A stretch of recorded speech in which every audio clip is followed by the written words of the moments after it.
माधवी का स्वयंवर हो रहा है, साथ ही साथ क्या है, गालव का दीक्षांत समारोह भी हो रहा है। बड़े बड़े राजा और महाराजा लोग इस स्वयंवर में भाग ले रहे हैं। 800 अश्वमेधी घोड़े मांगकर आपने गालव की ही परीक्षा नहीं ली। तापास गालव से मिलते हैं तो देखते ही तापास को गालव कहता है कि तुमने माधवी को देखा है?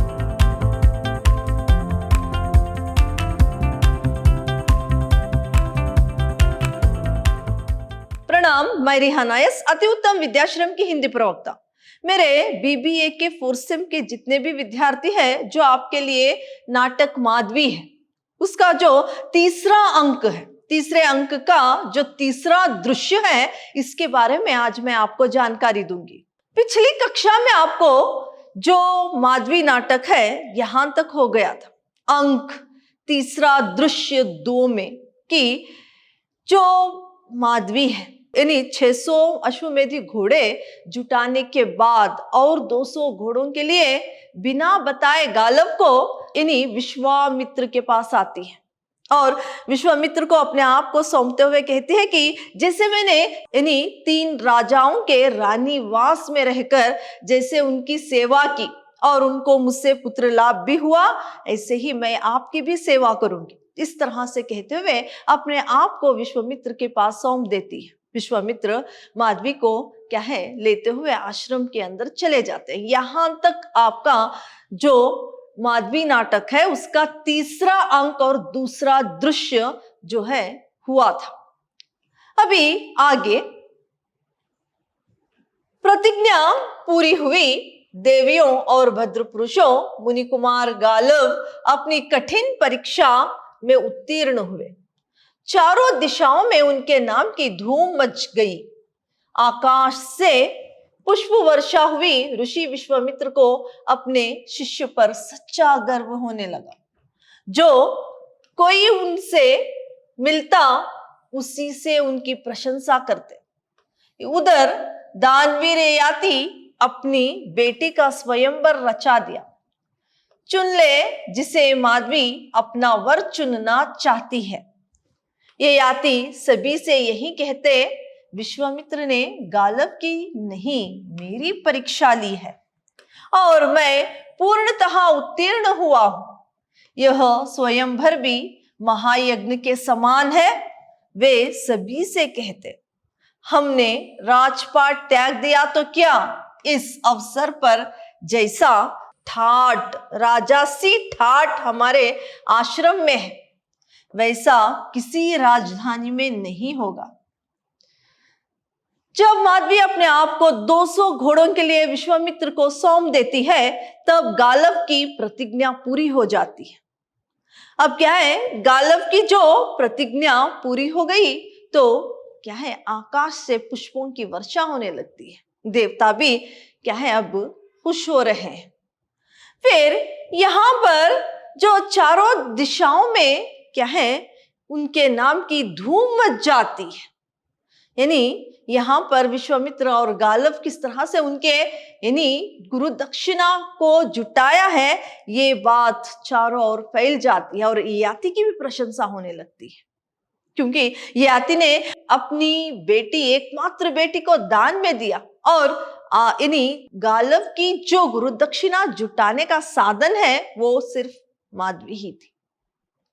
फिर विश्वामित्र जिससे भी मिलते गालव की प्रशंसा करते और अपने जो गालव शिष्य है उस पर सच्चा गर्व क्या है विश्वामित्र को होने लगा। इधर ययाति जो है वो क्या है, ययाति सभी से, जो भी ययाति से मिलने आते उनसे कहते कि क्या है, विश्वामित्र ने गालव की परीक्षा नहीं मेरी परीक्षा ली है और मैं इस परीक्षा में पूरे तरीके से उत्तीर्ण हुआ, पूर्ण उत्तीर्ण हुआ।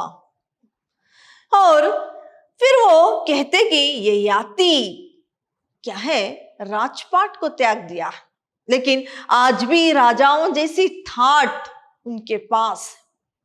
फिर क्या है, ययाति महाराज माधवी का स्वयंवर रचा रहे थे और माधवी जिसे उसके मन में इच्छा है उसे वर चुनने के लिए क्या है, ये स्वयंवर का आयोजन ययाति ने किया था।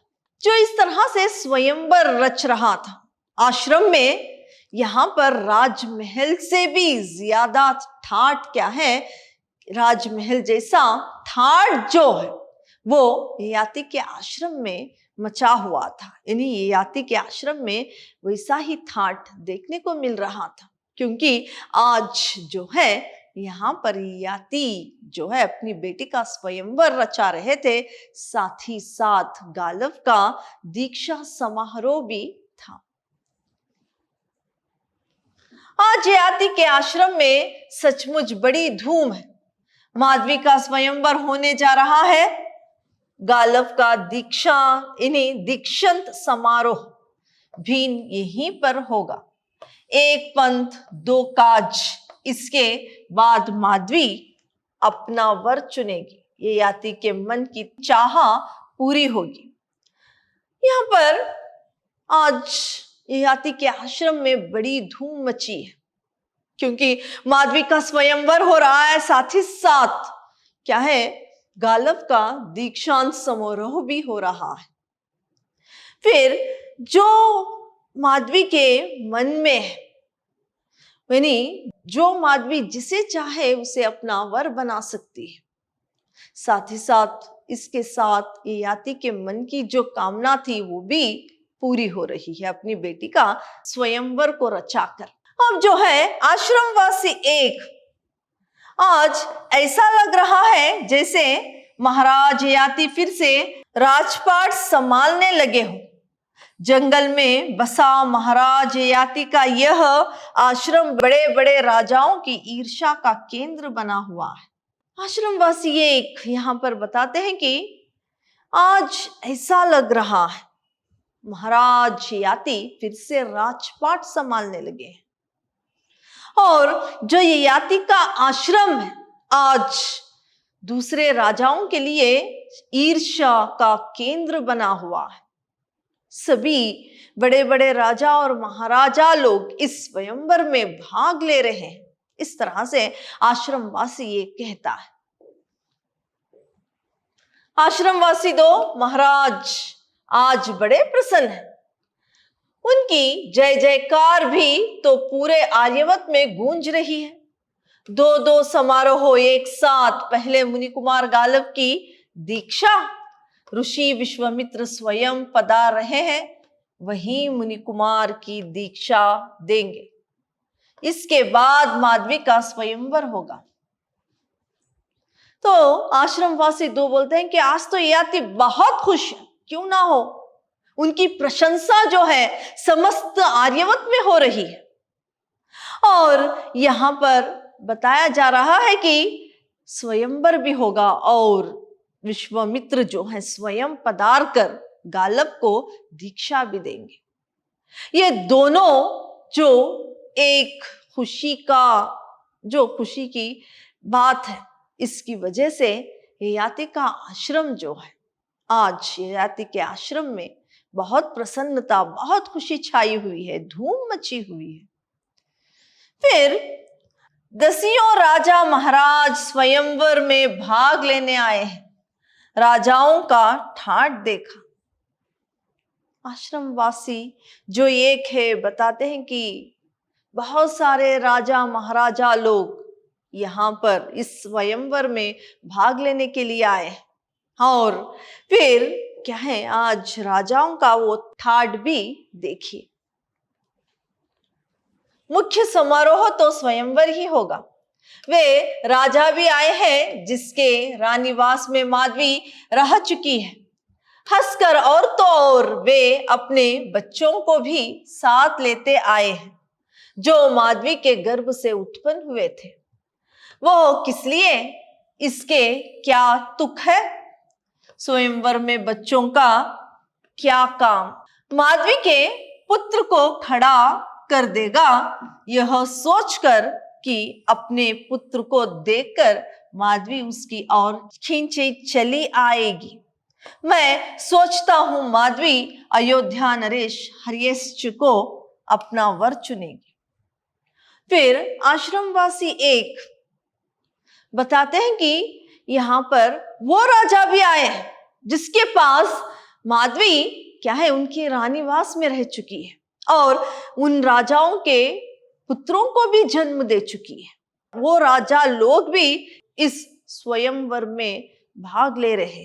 तो आश्रमवासी दो कहता है, हाँ हाँ, वो किस लिए?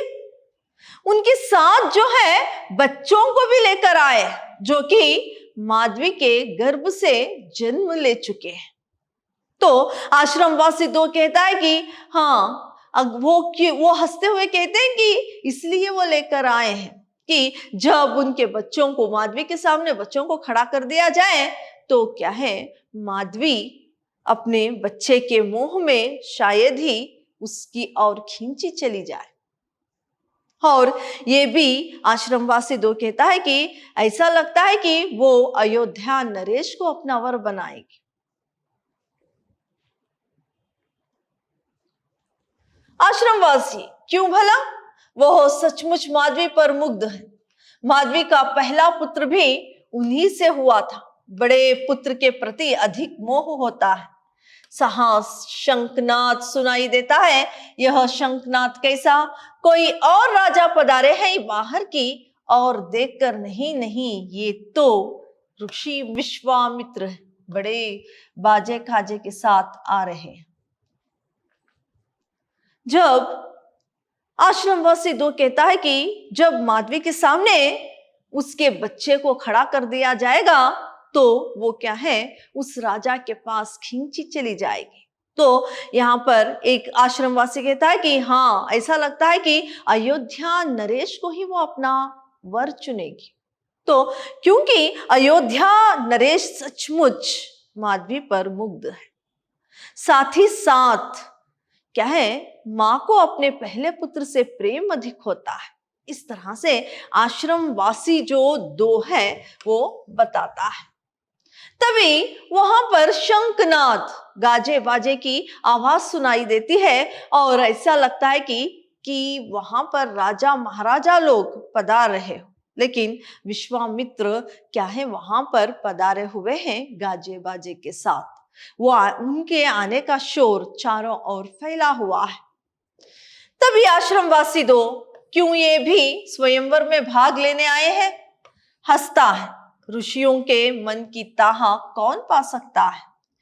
रुचिक ऋषि महाराज गादी को आशीर्वाद देने गए थे। वहां महाराज की बेटी सत्यवती पर उनकी नजर पड़ गई। वहीं पर उसी से यानी बिहार करने की ठान ली। देखिए यहां पर क्या विश्वामित्र इतनी धूमधाम से आए हुए हैं तो क्या वो भी स्वयंवर में भाग लेना चाहते हैं? तो यहां पर पता चलता है कि ऋषियों की मन की ताह, उनकी गहराई कौन देख सकता है। गादी राजा को आशीर्वाद देने के लिए, गादी राजा को जो है आशीर्वाद देने के लिए विश्वामित्र गए थे। लेकिन उनकी बेटी जो सत्यवती थी उस पर नजर पड़ते ही वहीं से वो उनसे विवाह करके आ गए। तो कौन क्या है ऋषियों के मन की ताह तक, उनकी गहराई तक जा सकता है? वो तो ऋषि जो है बहुत ही रुचिक होते हैं।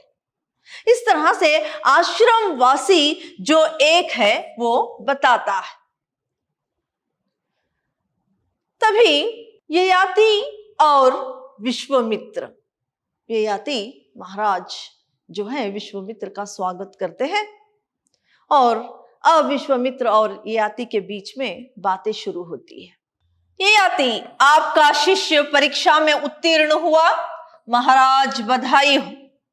पहले दिन से ही मुझे विश्वास था कि यह युवक एक साधारण विद्यार्थी ना होकर सच्चा साधक बनेगा। अब ययाति जो विश्वामित्र का स्वागत करते हैं वो बताते हैं कि स्वागत करते हुए आपका शिष्य जो है परीक्षा में उत्तीर्ण हो चुका है, आपको बधाई हो। इस तरह से विश्वामित्र कहते हैं कि मैं पहले दिन से ही जानता था कि ये जो गालव है ये एक साधारण जो है विद्यार्थी ना होकर एक सच्चा साधक बनेगा। ये मैं जब वो मेरे पास पहले दिन आया था तभी मैं जान चुका था। इस तरह से ययाति से विश्वामित्र कहते हैं। ययाति हंसकर, आपने गालव की परीक्षा तो ली, साथ में मेरी परीक्षा भी ले ली। ययाति हंसकर बताते हैं कि सिर्फ आपने गालव की ही परीक्षा नहीं ली, 800 अश्वमेधी घोड़े मांगकर आपने गालव की ही परीक्षा नहीं ली, बल्कि मेरी भी परीक्षा ले चुके हैं। इस तरह से हंसते हुए विश्वामित्र क्या है ययाति से कहते हैं।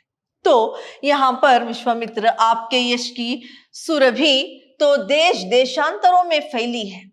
गालव का प्रवेश, गालव दोनों को झुककर प्रणाम करता है और उनके सामने हाथ बांधे खड़ा रहता है। यहां पर विश्वामित्र कहते हैं कि हाँ, जो आपने दान दिया था अपनी एकमात्र पुत्री को, इससे ही इसी एक कारण गालव जो है आज गुरु दक्षिणा जुटाने में सफल हुआ। तो आज आपकी यश, आपकी प्रशंसा देश देशांतरों में क्या है, आपकी प्रशंसा हो रही है। यहां पर जो ययाति सिर्फ प्रशंसा का जो उसके मन में लालसा थी, उसकी प्रशंसा से ही वो क्या है बेहद खुश हो जाता। तो इससे ययाति जब कहते हैं विश्वामित्र की तुम्हारी प्रशंसा देश देशांतरों में हो रही है, तो इससे वो बहुत ज्यादा ही खुश हो जाते हैं। तभी गालव का प्रवेश होता है। गालव जो है यहां पर अपना सर झुकाए हुए दोनों के सम्मुख आता है, दोनों को प्रणाम करता है और सामने गुरु और ययाति के सामने, यानी विश्वामित्र और ययाति के सामने हाथ बांधकर खड़ा हो जाता है। तो यहां पर ययाति, आसन ग्रहण करो मुनि कुमार। आसन बैठने के लिए ययाति को कहते हैं, बैठ जाओ। ययाति जो है गालव को आसन ग्रहण करने के लिए कहते हैं, यानी बैठने के लिए कहते हैं। गालव को बैठने का इशारा करते हुए, तुम अब हमारे शिष्य नहीं हो, तुम अब 12 विद्याओं में पारंगत सच्चे साधक हो, एक दिन तुम ऋषि गालव कहलाओगे। विश्वामित्र जो है ययाति जब उसे यानी गालव को बैठने के लिए कहते हैं, तो अब क्या है विश्वामित्र इनके गुरु भी इशारे से बैठने के लिए कहते हुए कहते हैं कि तुम अब मेरे शिष्य नहीं रहे, बल्कि 12 विद्याओं को तुमने सीखकर सच्चे साधक बन गए हो। तुम मेरे अब शिष्य नहीं रहे, एक दिन तुम जो है ऋषि गालव कहलाओगे, ऋषि गालव कहलाओगे। इस तरह से विश्वामित्र क्या है गालव से कहते हैं। संचालक का प्रवेश होता है। प्रवेश करते हुए दीक्षा का समय हो रहा है। महाराज, समय कम है, शीघ्र ही स्वयंवर का आयोजन होगा। उठते हुए गालव के कंधों पर थपथपाते, तुम तो धीर गंभीर हो। कर्तव्य परायण व्यक्ति धीर गंभीर होते हैं। विश्वामित्र से, महाराज, मैंने इसीलिए स्वयंवर का आयोजन किया है कि माधवी स्वयं अपना वर चुन ले। यहां पर संचालक आते ही कहते हैं कि ययाति से कि समय जो है दीक्षा का समय जो है वो हो रहा है, इसके बाद जो है स्वयंवर का आयोजन करना है। तभी ययाति वहां पर खड़े होकर गालव की ओर, यानी गालव के कंधों पर हाथ रखकर थपथपाते हुए कहते हैं कि तुम तो धीर और गंभीर हो। और आगे वो कहते हैं कि तुम तो धीर और गंभीर हो और कर्तव्य परायण हो। इस तरह से कहते हुए विश्वामित्र से कहते हैं, ययाति, मैंने इसीलिए स्वयंवर का आयोजन किया है कि माधवी स्वयं इच्छा से अपने वर को चुन ले। इस तरह से विश्वामित्र से भी ययाति कहते हैं। गालव सिर खुजलाता है। जिस दिन पहली बार तुम आश्रम में आए थे, उसी दिन मैं जान गया था कि तुम ही इसके जीवन साथी बनोगे। फिर गालव को देखकर गालव सर झुकाकर खुजलाने लगता है। गालव को देखकर ययाति कहते हैं कि जिस दिन तुम पहली बार आश्रम में आए थे उसी दिन मैं जान गया था कि तुम इसका जीवन साथी यानी माधवी का जीवन साथी तुम ही बनोगे। इस तरह से गालव को ययाति कहते हैं मुस्कुराकर। फिर पर उस समय माधवी नहीं जानती थी कि मैं उसका कन्यादान किसी दूसरे प्रयोजन के लिए कर रहा हूं। जब मैं तुम्हारे साथ माधवी को विदा कर रहा था तब वो नहीं जानती थी कि क्या है जो मैं कन्यादान कर रहा हूं किसी दूसरे प्रयोजन के लिए, ये माधवी नहीं जानती थी। लेकिन मुझे मालूम था कि तुम उसके जीवन साथी बनोगे। इस तरह से गालव से ययाति कहते हैं। गालव की पीठ थपथपाते हुए, आज मैं वास्तव में कन्यादान करूंगा। गालव गुरुजनों के साथ द्वार तक चलता है। विश्वामित्र और ययाति का प्रस्थान। तब फिर से पीठ पर थपथपाते हुए क्या है, आज वास्तव में मैं अपनी बेटी का कन्यादान करूंगा, इस तरह से कहते हैं। गालव अपने गुरुजनों को द्वार तक छोड़ देता है। फिर वहां से विश्वामित्र और ययाति प्रस्थान करते हैं। गालव संचालक से, माधवी कहाँ है? बड़ी अधीरता से, मैं बड़ी देर से उसे ढूंढ रहा हूं, मुझे उससे मिलना है। संचालक से गालव कहते हैं कि बड़ी देर से मैं माधवी को ढूंढ रहा हूं, वो कहाँ है? मैं उससे मिलना चाहता हूं। इस तरह से संचालक से गालव कहते हैं। तो संचालक मुस्कुराता है। यह स्वयंवर के नियमों का उल्लंघन होगा मुनि कुमार, तपास का प्रवेश। संचालक कहता है कि स्वयंवर से पहले माधवी से मिलना नियमों को उल्लंघन करना है, स्वयंवर के नियमों को उल्लंघन करना है। इस तरह से कहते हुए संचालक क्या है, हंसता है। तभी जो गालव के मित्र थे तापास, उनका प्रवेश होता है। तापास, तुमने माधवी को देखा? हंसकर, हाँ, हर बार जब हम मिलते हैं तुम यही सवाल पूछते हो, मैंने उसे नहीं देखा। जब तापास गालव से मिलते हैं तो देखते ही तापास को गालव कहता है कि तुमने माधवी को देखा है?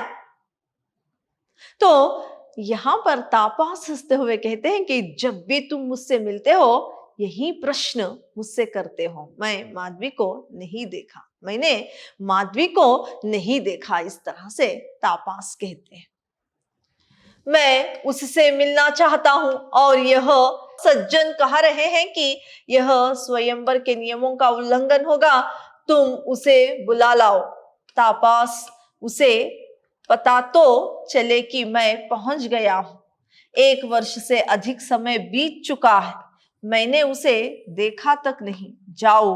तापास, धैर्य रखो गालव, मुस्कुराकर, अब वो भागकर कहीं नहीं जाएगी। देखिए तापास से क्या है, गालव कहता है कि ये सज्जन जो संचालक है वो कह रहा है कि क्या है, स्वयंवर से पहले अगर मैं माधवी से मिलूं तो ये नियमों का उल्लंघन होगा, लेकिन तुम जाओ और माधवी को बुला लाओ, क्योंकि मैंने 1 वर्ष से अधिक समय बीत चुका है, अभी तक मैंने माधवी को नहीं देखा है, उसे पता तो चले कि मैं भी इस स्वयंवर के लिए आ गया हूं। जाओ तापास, उसे ढूंढ कर ले आओ, यानी उसे मेरे सामने लाओ। इस तरह से गालव तापास को कहते हैं। तो तापास कहता है कि धैर्य रखो, हिम्मत रखो, अब माधवी भागकर कहीं नहीं जाएगी, वो यहीं पर आपके सम्मुख आएगी। इस तरह से अपने मित्र से यानी तापास गालव से कहता है। गालव, मुझे शीघ्र ही मंडप में पहुंचना है, तुम माधवी को सूचित कर दो कि मैं आ गया हूं, बस इतना ही। इसमें तो स्वयंवर के नियमों का उल्लंघन नहीं होगा ना? जानता हूं। यहां पर गालव कहता है कि मुझे शीघ्र ही मंडप की ओर जाना है, क्योंकि मंडप में पहले दीक्षा क्या है, उसे गालव को विश्वामित्र से दीक्षा लेनी है। और वो आगे कहता है कि तुम एक बार जाकर माधवी से कह दो कि मैं आ गया। इसमें तो स्वयंवर के नियमों का जो उल्लंघन है वो नहीं होगा ना। जाओ, मैं यहां पर आ गया हूं, इसकी सूचना माधवी को दे दो। इस तरह से तापस को गालव कहता है। तो यहां पर तापस जाता हूं कहकर वहां से प्रस्थान करते हैं। ये जो आपके लिए तीसरा अंक है, उसका मैंने तीसरे दृश्य में कुछ यानी आधा दृश्य किया है, यानी और जो आधा दृश्य है अगली कक्षा में उसकी जानकारी दूंगी मैं। धन्यवाद।